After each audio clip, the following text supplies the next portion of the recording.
I'm Elizabeth Burge. I'm the chair of the communication department. We are delighted to have you here, and I want to welcome you here. We have an exciting night planned for you about strategic communication and social media.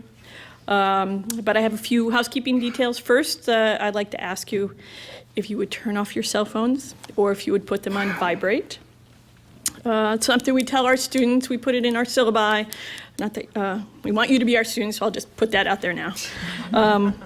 And also I wanted to make a few introductions. One of them was Dr. Casey Lum, who is the current graduate director of our program. He's back there waving.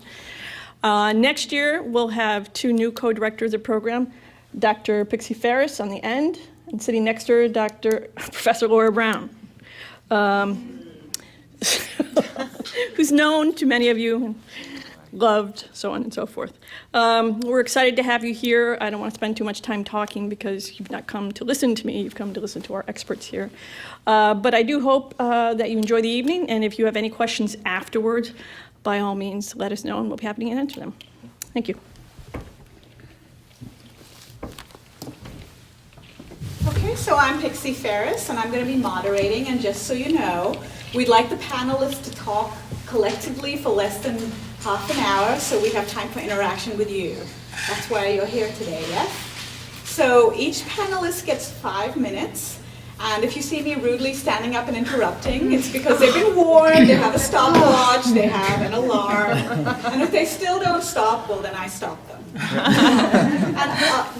And I'll introduce the panelists while they're sitting. They're not going to speak in the order they're sitting, but just so you have a name to put with the face. We have Dr. Angie Yoo, who teaches, well, her doctorate is in hospitality and social media. She teaches in the public relations undergrad and in the undergraduate program. Next to Dr. Yoo is Professor Melissa Bass, who also teaches in both the undergrad and graduate programs. In the middle is Michael Frodella, who just completed, or is completing next week, his master's with us. And next to Michael is David Montini, who's also completing his master's with us. They're part of the first cohort in this program.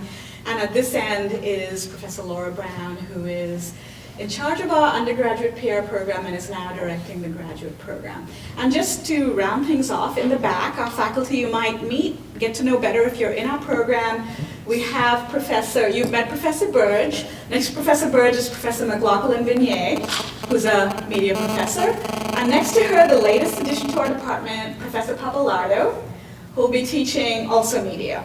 So you'll get a chance to speak to all of the panelists and the faculty after the presentations.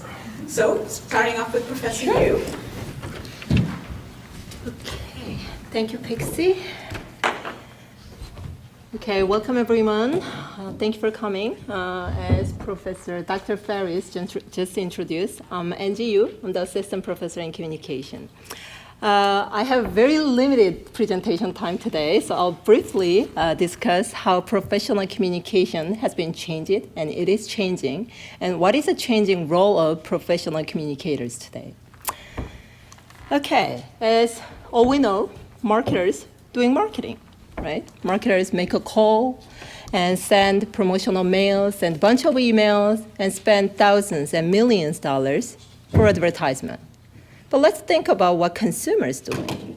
Consumers basically blocking marketing. Okay? Thank you, TiVo. I don't need to watch the commercial anymore. With the caller ID, now I can see the number who's calling to me. If that's 1-800 number, no thanks, I'm not gonna answer it. I love my junk email filtering system that will filter out those emails I'm not interested in. Maybe people today don't need marketing anymore. Think about your recent product purchase. Where did you find information? Did you really make the decision after watching awesome commercial? Oh, I really love that commercial, so I decided to buy that product. Did you really make the decision after 5 or 10-minute conversation with the salesperson? Consumers today have so many information sources, not just marketing methods. Okay? They can just simply Googling, they can ask friends in Facebook or Twitter. Okay? They can just watch the product use on YouTube site. If they already make the decision, they can simply go to the company's site to find more information. Even though they are traveling, they can still find the information using smartphones. So we are dealing with, professional communicators now dealing with new audiences. They are not just passive message recipients anymore. They have their full of opinions. They spend time online throughout the day. They have their own personal network. Their demand to be heard is really high. Maybe it is time to rethink the marketing communication. While traditional marketing is more like boom, push-based marketing, okay, and interruption marketing. But today's marketing communication should be more like permission-based marketing. It should be inbound marketing. Invite consumers to your companies or let them share the information. Okay? So traditional marketing communication is more like one-way marketing communication. Marketers create nice communication, nice advertisement, and deliver the information to their target audiences. Marketing communication today has been changed, and marketers should consider consumers not just target, but partner. Okay? Not just delivering information to consumer, but rather creating community who can share interests, okay? Share the information together. So it should be dialogue, not just creating nice marketing message, but rather creating nice dialogue with their consumers. Clearly, this marketing paradigm shift led by digital media, okay? And with those digital medias, today's professional communicator can do a number of different activities, but those activities can be categorized into three big areas. Professional communicator today can publish the content, they can share the content, or ask their consumers to share the contents. They can make the relationship, establish relationship with their target audiences. But the key is, what would be appropriate channel and how they can effectively use those channels to reach to their target audiences. How-to tips will be presented by Professor Bass. Thank you, everyone. Thank you. Oh, I still have 2 minutes left.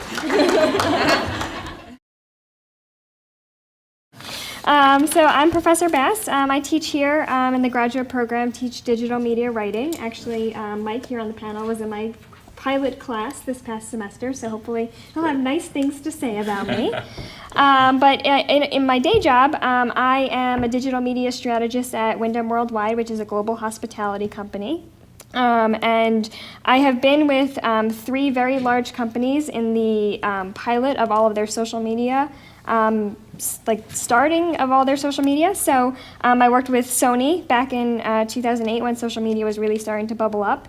And then I was the social media manager for Toys R Us when they actually launched their Facebook page as well as their Twitter account. So I have a ton of experience dealing with starting up in the social media space. So I thought I would just go over a few quick tips to kind of keep in mind as you start to explore social media. And so the 4 how-tos that I kind of cover here in 5 minutes or less will kind of give you like a quick tip on how to start and also things that you can kind of experience here in the program here. So the first one is how to get started in social media. I stress this extremely hard to my class, but before you jump into social media, before you decide that you want a Facebook page or you want a Twitter account, I always stress to everyone that you need to go out and see what's already going on in the space. So experience how people are talking, experience what they're talking about, and kind of figure out what conversations are already going on. One of the things that I see a lot of big companies or even small companies do is they immediately say, oh, I want to get into social media, I need to have a Facebook page. And I say, before you do that, stop and figure out whether or not you need to have a Facebook page. Is your audience on Facebook? Who is your target audience? Who you're trying to reach? And do that research beforehand rather than jumping in head first, because a lot of times you'll jump in head first and then you will find that you don't have anybody talking back to you. And that's the whole point of social media, is that people are talking back to you.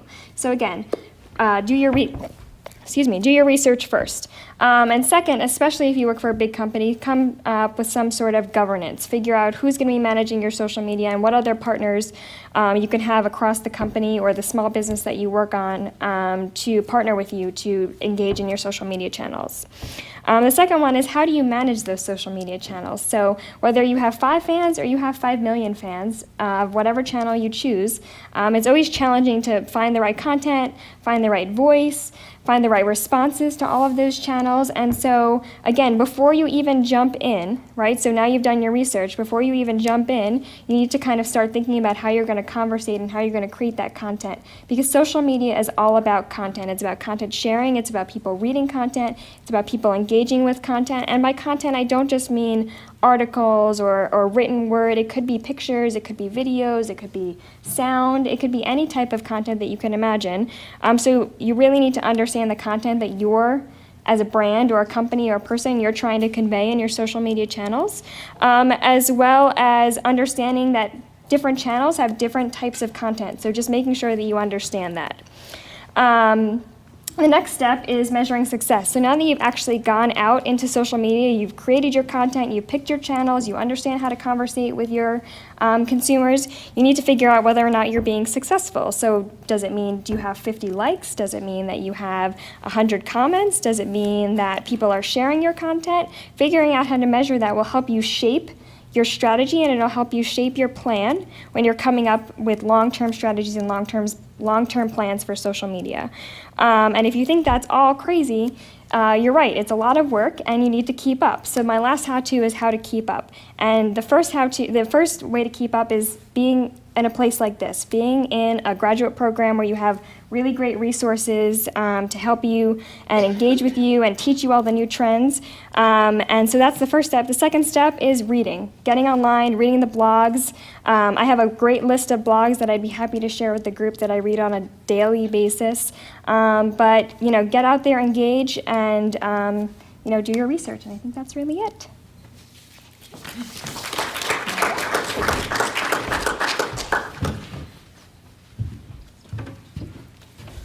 Don't start right yet. Just give me a second. Not yet. I think I'm more nervous about the timing than getting up here and speak. But what I did notice is, I will speak from some notes. I'm in the hospitality industry, and I've noticed that they have some basic notes, and then they just go and spew that information, which is great. But, speaking of school, and it's been 25 years since my undergrad, and coming here, it was just a great experience, so I'm going to need some notes. All that just to tell you I'm going to read a little bit. So my presentation is about my overview of about 5 classes. Actually, all the professors were part of these classes, and they did a great job. The first one is Strategic Public Relations Management. I was able to evaluate and, most importantly, create my existing PR strategy at my current position as executive director.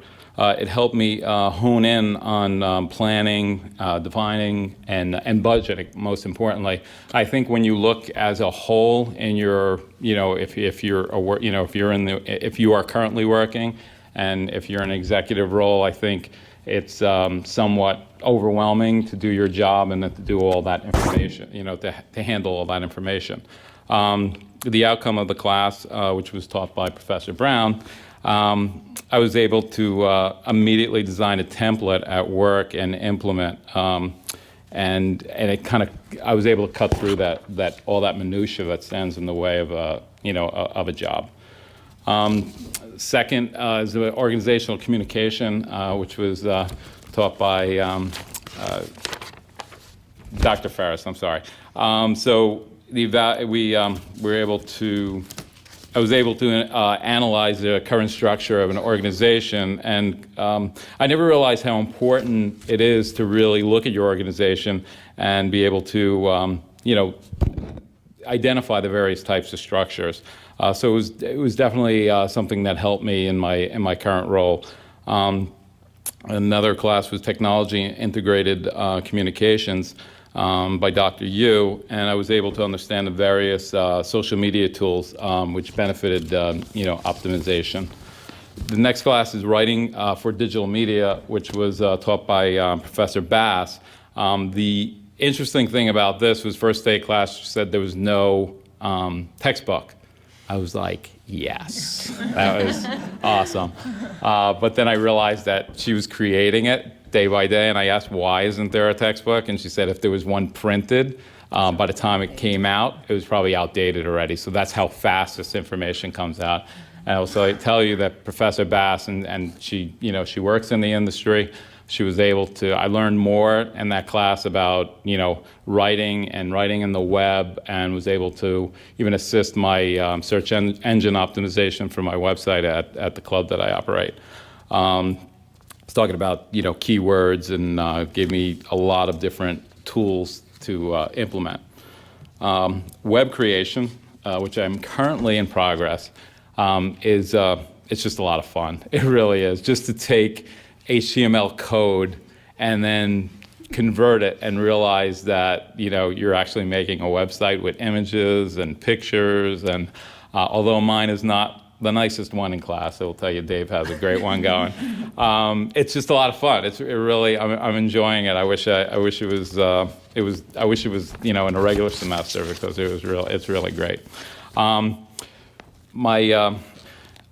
We were asked to write what we were going to get out of the class, and so it was written in January 24th, 2011, and really just wanted to update my proficiency and enhance my, basically my career options, and also have the ability just to implement like modern marketing strategies and implementation. My learning experience exceeded all expectations. I will tell you that the faculty here is very passionate. It resonated throughout the class, and it was similar to having paying for like a private school education with the state school price. It was great. The program is very small, and they know who we were. They know every student. They got involved. And it was probably one of the best experiences. And I have 1 second left. I was able to, this was an all-expense paid trip to Omaha, Nebraska. And I was chosen to meet Warren Buffett with a group of William Paterson MBA students. It was an experience of my life. So that happened all at WPU, yo. So thank you. I think, Michael, didn't you teach him the New Jersey fist pump? Yes, Thanks I did. so much. I Thanks learned so that. much I for got a place perpetuating out the of- stereotype. I don't know why I did that. Like Michael, my name is David Monti. I'm also a student. I'm finishing up. I'm probably one of the overachievers of the program, like Michael. I was asked to share just a quick little case study of my master's project that I just concluded this past May. It's titled Effective Content for University Facebook Adoption. And just another little bit about me. I originally came to this program. I was a teacher before this. I was making a transition. I wasn't sure what I wanted to do. Within the first year, I started to narrow my focus of my interest to social media marketing, community management, and content creation from the classes I've taken. It helped me to really pick my brain and figure out what I'm really interested in and where I want to go with this program.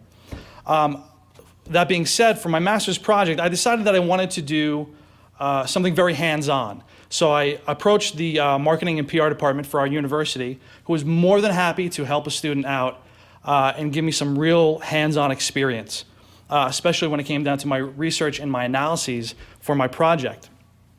And my daily experience ended up actually informing the scope, the direction, and even the results of my project, because I was able to work, again, hands-on. I was dealing with real-world problems and coming up with real-world solutions in a field that I was very interested in, and the university helped me to achieve that.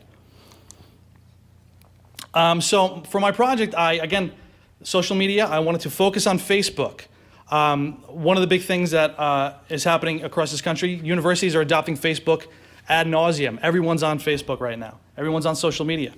The reason why universities are doing this is because the effective reach of Facebook, not just in universities, but across many different industries, is enormous. But for universities alone, it's 16%, or over 136 million individual users that are around the undergraduate age that are interested in Facebook. So for my project, I wanted to concentrate on two goals. I wanted to analyze William Paterson's main competition, to look at their Facebook presence, their content strategies, and also to identify more specifically the content type that gets the highest level of engagement from university stakeholders. And I did it again. So I looked at Rutgers, I took a look at Montclair, Seton Hall, and of course, William Paterson University. I looked at their main Facebook pages for about a month, looked at everything from the posts, the comments, every little level of branding that they had, and identified the 3 main content types that they used to communicate with their university stakeholders: rich media, engaging content, and your basic news communication posts. Throughout my observations, I looked at over 20 different factors, from post frequency to who posts on a page, the post and page metrics, and all sorts of different things, to eventually to come to my results, which can be better be described as best practices for universities that are using Facebook. One example is page content should be consistent from week to week. From my research, I identified, and this really helped out our university, is that a lot of the students are generally observing but not participating in the university conversations online. That was very interesting and really helped them narrow their focus to what they needed to do in order to up that engagement level. Questions and concerns should be addressed immediately. Believe it or not, page and post should carry a strong sense of school identity and be very relevant. Social media is up to date. It's happening right now, and it's got to be relevant to the minute, to that specific niche group. Moving on, the most effective content type, and one of my main goals, was to identify which content type was the most effective, and that turned out to be basically a photo. Everybody takes pictures, everybody likes video, everybody likes audio. So rich media is really the way to go, and specifically for universities, it's putting that photo out there and getting users to be engaged. So the last thing I want to leave you with is, from my research, is that universities specifically should let students share this information, share their dense repositories of media that allow them to communicate with the university the way they want to. And just real quick, since I got 1 minute left, here's just a couple of examples that I was able to get the university to do. It's kind of blurry up there, but the image on the right is an Instagram photo of the commencement space in the IZAD Center. This post alone garnered over 88 likes, half a dozen or more comments. And I'd just like to say that this kind of research I was only able to do from this university because of the opportunity I was given.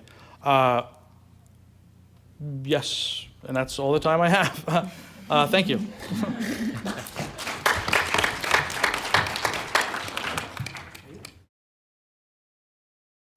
Okay, I'm a fast talker, so I'll probably, but I have a lot to say. How many of you want a better job? Want a job at all, right? Okay.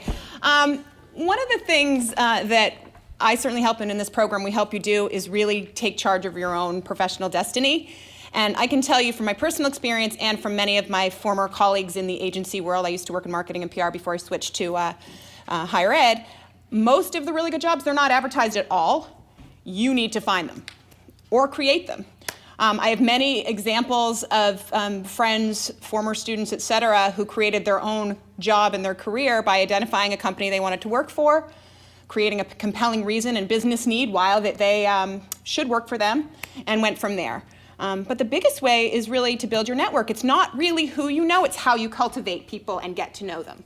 What do I mean by that? Up here I have a couple of industry newsletters. O'Dwyer's is a big industry newsletter in the PR marketing area, and what I do, and I think I have almost 600 LinkedIn connections, I read the newspaper. If I see a spokesperson quoted, or if I see a company that's doing new business or a new executive appointment, I immediately send them a note on LinkedIn. I'll write, congratulations on your new appointment. I wanted to introduce myself. I run the internship program here. I run a guest speaker program here at William Paterson. Would love to chat with you. Immediately they friend me and they're a contact. Then, as I build that relationship with them, I also say, by the way, we have great students. If you're ever looking for XYZ, please consider them. And that's really the way that we build it. Similarly, if you're looking for a career, if you find there's a new appointment of the head of corporate social responsibility, the same thing. It's sort of a give and take. You're not just going to say, hi, I saw you're the new head of corporate social responsibility. I want a job. You're going to cultivate that. But they will friend you if you have a purpose, meaning on LinkedIn. How many of you have a LinkedIn? Okay. How many of you set a goal for yourself to build that network? A couple. Okay. And how many of you actually cold send out queries to people that you think are compelling and interesting? Okay, so the numbers are dropping significantly. So there you go. I mean, I think that's a good example. People want to connect, again, if you're not just asking for them for something, but if you're engaging with them. So that's really important, and it's not just about, what am I going to get? And I think that's the biggest takeaway from that professional networking piece. You have to be patient. Okay, how many of you have a blog or a website? Okay, that's not enough. All right, so that's something that's super critically important. You all have something to say. You're all professionals or people who are aspiring to be professionals. There's no reason why you can't create a credential. If you're not working right now, create a credential for yourself and make yourself a thought leader in your space, whatever that space may be. I have a student who's actually entering our graduate program who created a fashion blog, who now has 10,000 monthly followers and is getting advertising. She's created her own job. Okay? I have another student who, in one of our classes, created a Twitter for her dog, her pet. And now she's contacted by PR firms who want to actually sell their, literally have her promote their products. And President Obama's dog actually friended her dog, which created a huge, additional space for her. And to show that to employers, that she's able to build that into something is really essential, and it shows that she's really good at social media marketing. So there's no reason why you can't self-publish and create a space for yourself, whatever your interests might be. So that's super important. Now that there is a 24-hour news cycle as well, there's no reason you shouldn't be writing for marketing trades, PR trades, business trades, country club blogs, whatever they might be. Again, you can do that and get published, and that builds your credential in that way. And volunteering is also another good way to build your professional portfolio. Okay, 1 minute left. Oh, man. All right. One of the most important things with LinkedIn, for free, you can actually create your LinkedIn account to have it actually be your name, first name and last name, which a lot of people don't know. It's a very easy thing to do, rather than it coming up WXYP/. Okay, so, and I can certainly show you all how to do that. And make sure you're using this as a marketing piece using keywords that come up in searches, because HR professionals, I think 75% of HR professionals are now looking on LinkedIn in addition to your resume. So it's really important to get that in place, join groups, and build your network that way. And as I mentioned before, set a goal for yourself. Okay, last slide. Your resumes, I cannot tell you how many resumes I see that people save as version 14, draft 3, and actually send those out. First name, last name. I just was on a search committee for not a faculty job, for an administrative job, and there were literally 50 applicants, and maybe only 5 of them saved it as first name, last name. Imagine how frustrating that is for an employer. So basic, simple thing. I have to stop. Okay, 2 more things. Use action skills. If you do social media, if you have a LinkedIn account, you really have to make it goals and results oriented. Built business, secured, results, rather than just tactical elements. Okay, and I am 15 seconds over? Okay.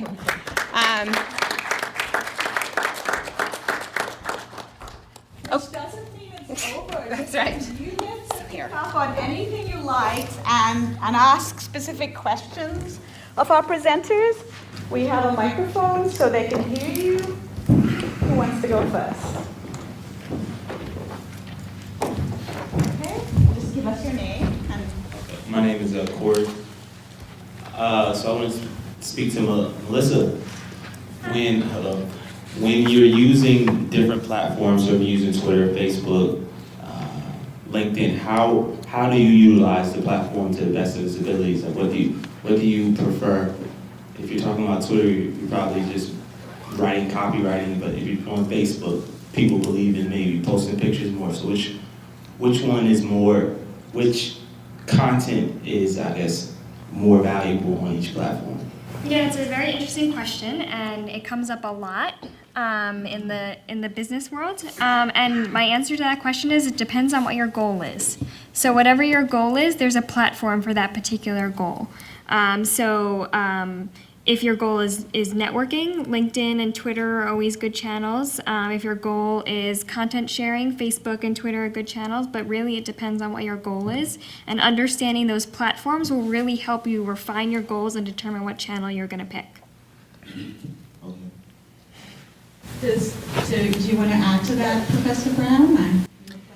Well, I think with anything and with any business that you're in or you have to have purpose. Mm-hmm. Period. Whatever you do, when you start to think about what's my problem, then you look into how do I solve it. So whether it's using social media, whether it's traditional marketing, whether it's public relations, whether you're writing something, even the content of your writing should be driven by your purpose for that. So purpose is key, and so many companies and people, and I'm sure a lot of you see this in your business. We have to do this, we have to do that, there's a fire drill rather than a little bit more strategic, which is really gonna have the highest impact. Right. It goes back to that comment that I said at the very beginning of my presentation, that when you start working for a company and they say, oh my God, we need a Facebook page. Well, that's not always the right answer. Just because everyone has a Facebook page, that doesn't mean it's right for the goal that you're trying to achieve. So that's why I always say that you should really understand the channels and understand your purpose before you actually jump into that particular channel. And just a last add-on, I promise. It's so hard when you're starting out. Some of you guys are mid-career, some of you guys are early on in your career, to counsel up and to manage up. But it will make you don't just want to be a tactician, you want to be someone who's a consultant, a strategic thinker, a manager, a boss. You want to be the boss, okay? So not being afraid to really sit back and push back and say no, or ask the questions, well, why do you want a Facebook? Let's really pull it back, and there may be a more cost-effective, time-effective way to meet your business needs. Asking those questions and not being afraid to ask those questions and to challenge the authority figures in your organization will make you become the authority figure. Thank you. Other questions? I'm sure you have all kinds of comments, right? For our panelists, since I cut them all off in 5 minutes. Should have given us 10. Hi, my name is Liz. I wanted to know Laura, what you meant by thought leader. It's not a phrase I'm familiar with. Oh, good. Okay, thank you. Thank you, because I didn't get enough time. I planted my department chair. When you are seeking a career change, a promotion, a job at all, you need to position yourself as the best in that space, better than everyone else in that space. So by being a thought leader, that's someone who knows more than most other people in that space. So for example, for me, I consider myself a thought leader in management, in career strategies, as well as in public relations, and I frequently write about topics related to that to showcase what I know and how I can help others in that space. So whatever your discipline is or whatever your area, we have Erica here she works for sports marketing company. Similarly, she right now should also be writing about, how to do marketing for sports to build her thought leadership in that space. Dr. Yoo is a thought leader in social media and client engagement or engagement. And also tourism area. And yes. in tourism. So, whatever your discipline is, you can build upon that greatly. And by writing blog entries for your own personal blog, or again, submitting articles to the many 24-hour trade publications, trades, which are industry-specific publications, whether they're in management, PR, marketing, sports, finance, whatever your discipline, will help you build that credential, build portfolio-friendly materials, and it gives you an opportunity also to say, oh, hey, you might not have noticed when you're friending someone or applying to a job or identifying a job, you might not have noticed my latest article in XYZ space. Here's how I could apply this to your business. And just to give a really good case study example, we hire for social media jobs all the time because we have a growing company with a ton of brands that manage different social media channels. And a lot of time we get interviews with people who we say, okay, well, what makes you a social media expert? And they say, well, I use Facebook and I have a Twitter account and, I read blogs. And what Laura's saying is exactly what the real answer should be. You should be writing for those blogs. You should be studying those different channels and providing tangible examples rather than just saying I have a Facebook page or I have a Twitter account, because that certainly does not make you a social media expert, and we find that a lot when we're hiring for those types of positions. And actually, Melissa and Angie, could you speak to the mic because you have soft voice? Oh, okay. And could Professor Brown? Thank you. So other questions? Let me ask, you have a question. I have a question for Michael and David at some point. Sure. I also have a question for David.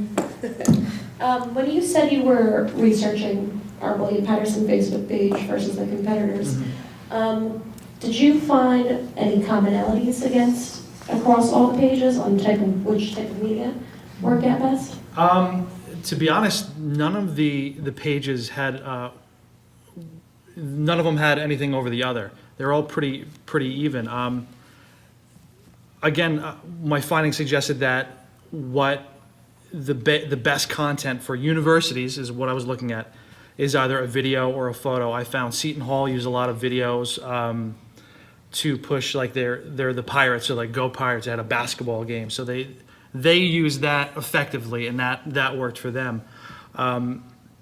But in general, these universities, it's still kind of a new thing for schools to use it, despite how many schools are actually adopting Facebook. But the key for universities to succeed at it is to let the students drive what they like about it and why they're coming back to it. And a lot of that is with photos, with video, very rich, media-heavy posts. Okay, I just have one more question. Sure. When you said you found that more students were observing the page versus than actually engaging, I'm assuming you just found those results by page views or impressions? Yeah, it was very, just from the public information I could get. I didn't like contact these schools directly and say, hey, can you tell me what you're doing behind the scenes? I didn't really do that. I would have liked to, but what I mean by they're observing more than they're participating, for example, Seton Hall has, I think somewhere in the vicinity of 12,000 students, something along those lines. They had more people following them on Facebook than they did students. So to me, that means that at some point in time, the undergraduate students in general are communicating with them online, whether it's just they like the page, they like the comment, or they commented themselves. So by them they're observing more. So there's more students just listening, just liking the page and following along, presumably, than actually commenting, liking, or sharing a post of the page. Just to add on to that, just as a little factoid, this is, oh, I'm sorry, I'll lean forward. Just as a little factoid to share particularly about Facebook and a channel, I'm happy to share this research with you as well.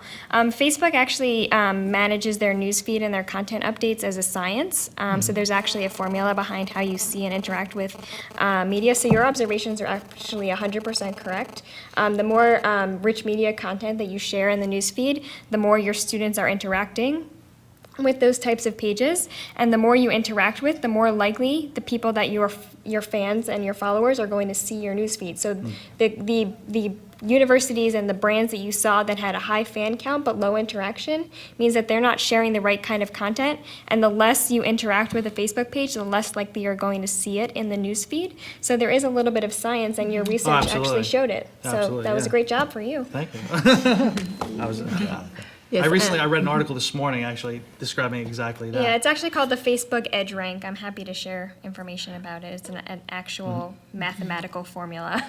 And I actually want to add one of the things. For the social media, Melissa mentioned content is the most important, but in social media world, content itself is important. But if everyone has same contents, then one of the important thing is how you're gonna package it, how you're gonna use those cues to attract the people.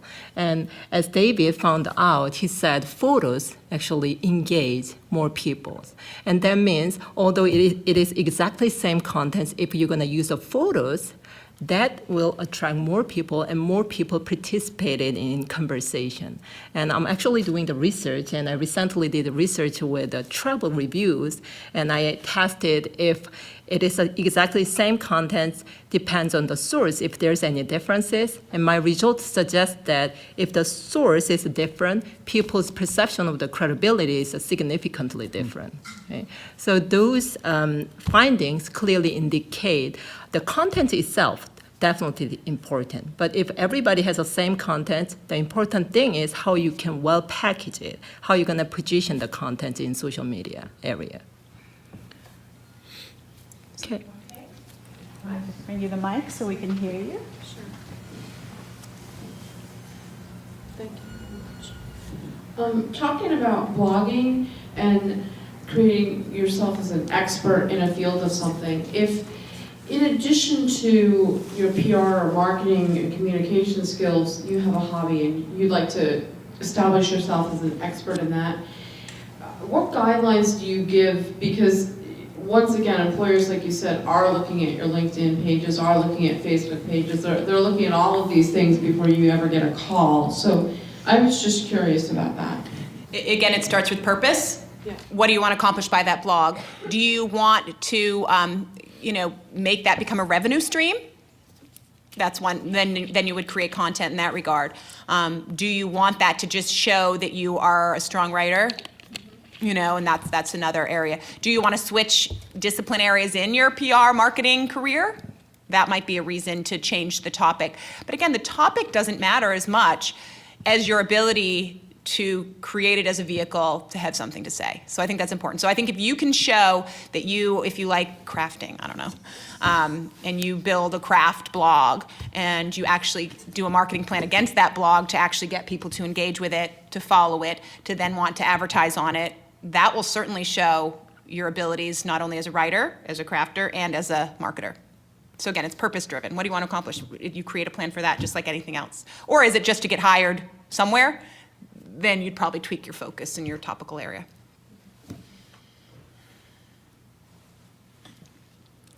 Okay, let me ask a question of all the panelists, but we'll start with Michael. Because you actually mentioned in your presentation, Michael, the specific outcomes your courses had for your career. So if each of the panelists could answer this, how do you see your graduate courses, your graduate degree, help advance your career? Let's see. I think for me, it was more personal, and it was something that I just felt more enriched by. I know it will enhance my career. I mean, prior to working and running, the private club that I run, I owned 3 successful restaurants. And so when I sold them, I got involved in this, and I found that I could find more time to come to school and I always wanted to get my graduate degree. So from a standpoint, just me personally, to enhance my career, yes, it definitely will. On the resume, it's going to look really nice with an M.A. in professional communications.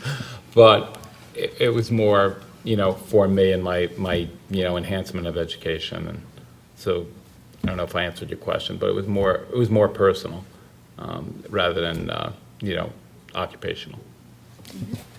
For me, as I mentioned before, I was transitioning from another career. I originally have a degree in acting and directing with a minor in sociology. I should have thought that one through a little bit differently.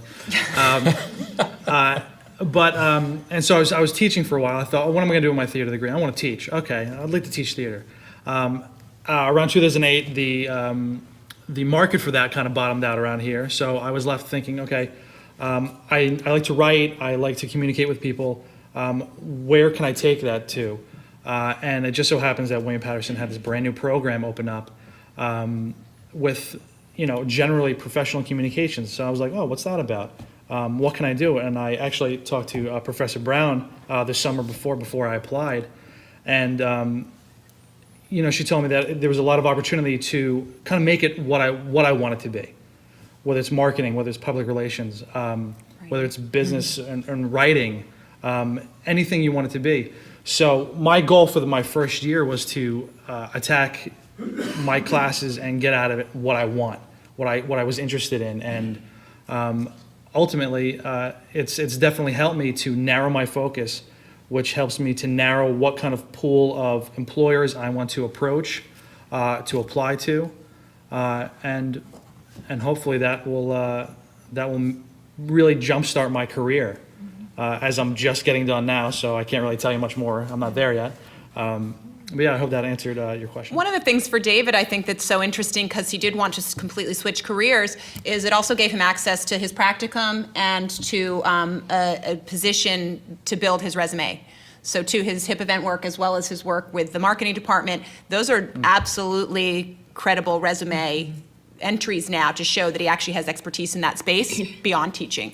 So that's certainly something I think was an asset for you as well. Absolutely. I mean, my biggest goal for my practicum for my master's project was to get even more hands-on experience and work.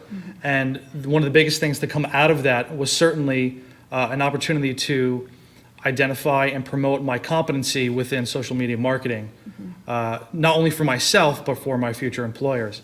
So that it's just another, like Michael said, just another thing on a resume, but it's a lot of practical experience. it's great if you can talk about things in theory. It's fantastic. But once you put them in practice, sometimes it's a completely different animal.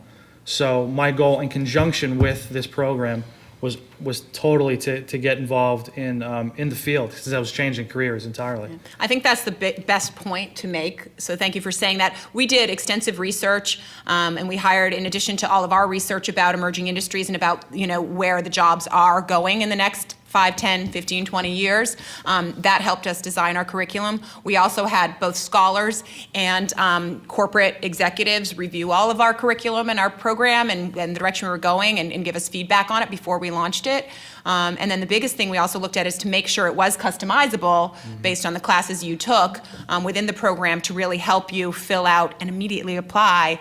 It is an applied program, the knowledge and skills that you build here in the program. So I think it encapsulates all of that. We're really proud of that, quite frankly, and it continues to evolve, which is great. Actually, I just wanted to add one thing opposite of David. My undergraduate was in marketing management.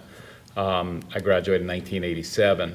So this was they were still teaching the pyramid of management style. Now it's a circle, so you can see how it evolved over the years. So for me, it was definitely an updated view of a very, current marketing strategy, and there was no such thing as the internet in 1987. How scary it was, but we didn't know about it. So. And actually, this seems like a really good time to segue. Do you have questions, in the audience, about our program? Because we have Christina Aiello here, who's from the Office of Graduate Studies. We've got Dr. Lum, and any of the panelists can answer questions you have about, if you're interested in the program and you have any questions whatsoever. I know. Okay, you were all very convincing. They don't have Christine actually does have, though, an overview of some So, information that they would need, right? Well, if you have no questions, we'll pass the mic to Christine, who'll talk to you about. I can make just one. I just want to make one observation because I've been involved with the building of the program and then the past 2 years been talking to a good number of students who are interested in joining us and talk to Michael extensively, David and so on.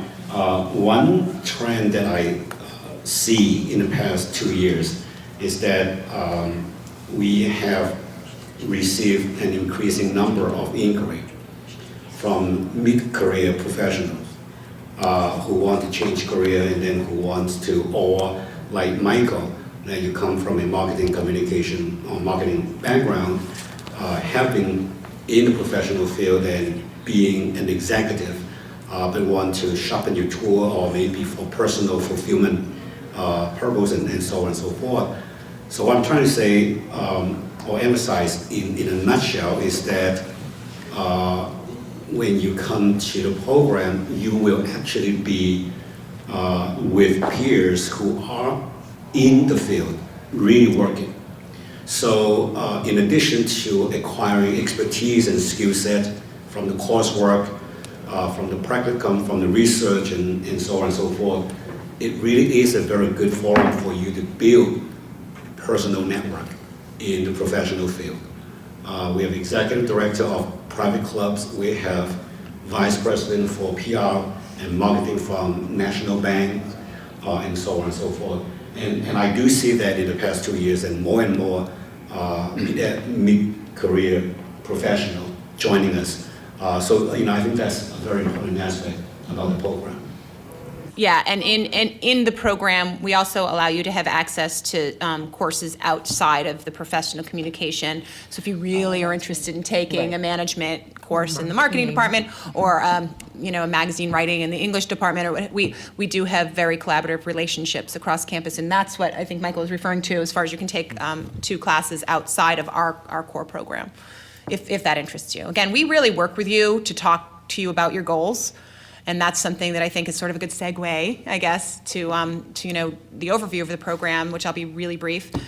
I think you can still stay up there, though. I can, if Yeah. you'd like to stay. I Okay. can stay. I'm okay. I'm comfortable. You know, it is a Master of Arts in Professional Communication, and our 2 tracks are Corporate and Strategic Communication, which really has a heavier focus on the PR, marketing piece of it, and then there's the New Media and Professional Writing track, which does, obviously, by nature of its name, have a higher focus on the writing for digital platforms and writing, you know, for various disciplines and various purposes. The good news is, after you take, you know, some of the core, you have a lot of flexibility as far as taking then courses through both tracks and working with the professors here and any of your professional advisors that we are and we become. And I get endless emails and 2 a.m. emails from some students and so on about, you know, what do I want to do with my life? Not naming names, but we really do help you, and we really help you. You know, we're mentors for life. As I think several of our graduates there still can attest to, as far as helping you guys, you know, define and plan for your future success, however you define that. So that's something that is really special about our program, that you do develop such deep relationships, and we will help push you too. That is something that I want to say, though, and I think I tried to come across in my little section. You know, it really is you. You are your own brand. You are your own business, essentially. So we, you know, help you eliminate the lack of confidence or the barriers to your success, whatever that might be, and we really will push you and help you guys identify and you know, take responsibility for your own success in the program, but also professionally based on what you want to do. So, you know, I think that's really enough to say about it. We certainly have a lot of materials to leave behind, and we're all very available if you have further questions you want to talk or brainstorm or strategize with us about, you know, why this program may or may not work for you.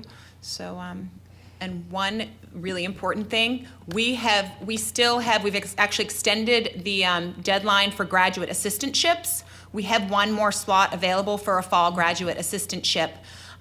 So if you are considering going to school full-time, if you're not working now or hate your job now, it's a 20-hour office commitment. You would actually work in our department, and believe me, we will give you career-friendly work to do, and you also receive a stipend as well as tuition. So that's something that could be an option for you as well if you are, you know, seeking more financial support as far as our program. And I believe the application information about the assistantship is in there. Yep. Too. And you can also email any of us personally for further questions about the assistantship, because that is something that could certainly be another path to you working through the program.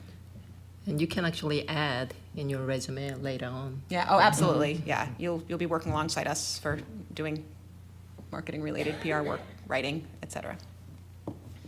I just want to thank you all for coming. It's been a delight to talk to you. We're going to be around for a little while longer. If you have questions for the panelists or for Christina, by all means, you know, ask us. There's still food left. By all means, eat. And we hope to see you again soon. Thank you so much. Thank you, everyone.